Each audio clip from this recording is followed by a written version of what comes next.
Hey guys, welcome back to Plan Success Today. My name is Sal, and today I just want to go in and talk to you guys about the truth of making a crucial decision in your life that will affect your life forever and how that came about or how that can come about. But I'm going to tell you about my story of how that came about to me.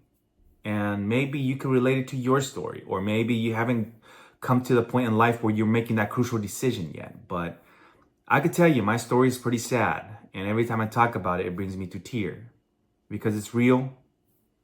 It was a reality. It had to do with a lot of faith, a lot of spiritual belief, and a lot of changing.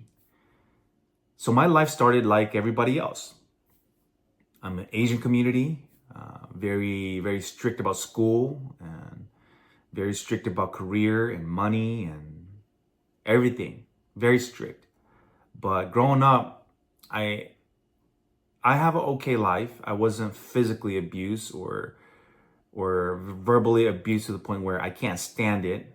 It was there, but I just kind of just took it as it is. And growing up, I have friends and I made friends and graduated high school and played a lot of sports in high school and went to college, graduated college and started my career, got married. So it was a normal life like everybody else. It was nothing different, but I was big into playing video game, and that was the number one thing that took a lot of my time. Even after I got married and had kid, it still took a lot of my time. So yeah, I have a normal life like everybody else. I enjoyed it. I bought nice cars when I was 25. I bought a house when I was 28. So we had the life, my wife and I, we had the life. We got two kids at that time. I was driving a Corvette. And we had additional cars too to drive because we were making decent income. We were working around the clock because we were alcoholic. But yeah, that was the life for us before the big decision changing in my life. And it was normal like everybody else. That's exactly what I'm saying to you guys. It's no different like the average working family.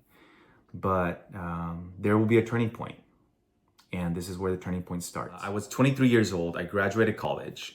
And then I went to work full-time at a local credit union, and I was working part-time as a waiter. So I was working two jobs.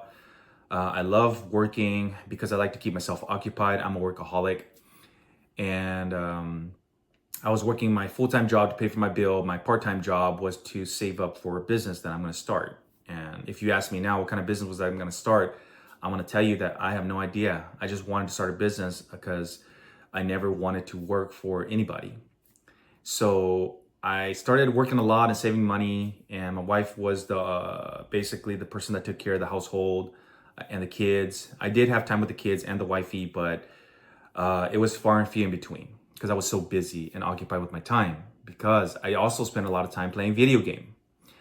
And it was normal to me because it was normal to all my friends. We were all huge into video games. So I can't blame them. I can't blame myself because at that time it was the norm. So I was 23 all the way to about 30. I was huge into video games. That's 7 years.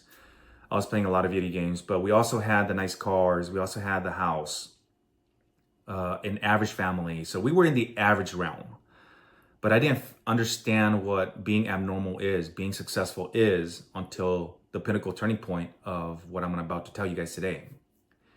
It was a weekday. I still remember it was a weekday clearly. And it was still, it was right about winter, more winter than fall.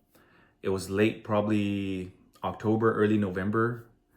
And I remember it was cold outside. It was late. As soon as around 5:30 comes around, it was getting dark already.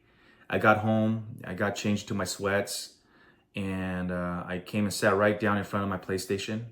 And I turned it on. I remember turning it on. Boom. And I grabbed the controller. I sat about 6 feet away from the screen, probably a little further back, if not 6 feet. And I started playing game.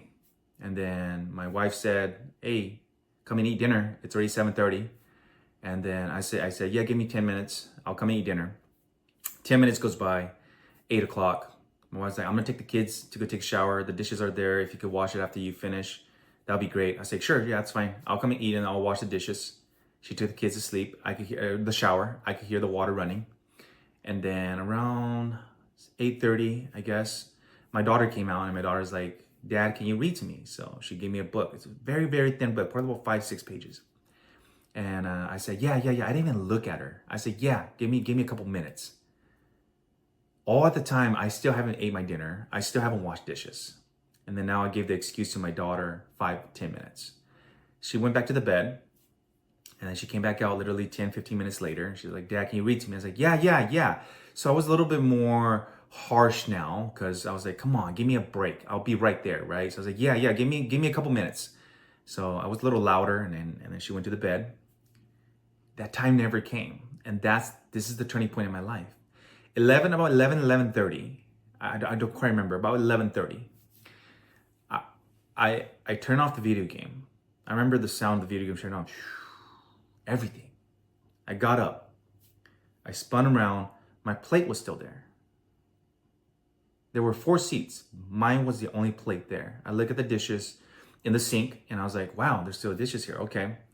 Well, my job, right? Yep. And then I was like, wait, my daughter. I went to her room. You know how you see the kids holding their book or a teddy bear when they're going to sleep? That's how it was.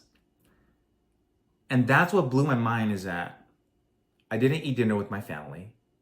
I didn't wash dishes that I'm supposed to. I haven't even hit the shower yet. I can't even look at the camera because I'm just so overwhelmed with emotion. And my daughter's sleeping there with the book. And I was just like, what? I got out of the bed. I sat on the table. And I didn't sit like this. I actually sat like this. And I was just like, guys, what is going on here? I thought about it for a very long time. And the truth is that I was lost. I was lost in myself. I was in my early 30s, probably 30 years old, 31 years old. I was huge into video game. All my priorities were wrong, guys. That was the turning point in my life. I couldn't understand what was going on with me emotionally because I was so overwhelmed with emotion. I broke down and I cried. And I cried like a baby. And that was the turning point in my life. Ever since that moment, I put the video game away. I spent a lot of time with my kids. I spent a lot of time with my wife. A lot of my friends that used to play video game with me don't call me much anymore, but it's okay. You know, guys probably know who you guys are, but it's okay, guys. It was a moment in my life where I needed to change anyway. So yeah, that was the turning point in my life. I fell to the deepest, the darkest hole. My heart that night was torn apart. It was completely torn apart. And I rebuilt it myself. My wife even asked me till this day, how did you went from playing video game one day to not touching video game at all? And I told her the story, but she still wouldn't believe me. And I told her, I had an awakening. Something in my life happened. I had an awakening, and you guys became my priority. The video game I was living in was a false reality that was making me happy because I was so stuck in life. But I had an awakening, and that's what happened. You start prioritizing things correctly. So that was the turning point in my life, guys. That was it.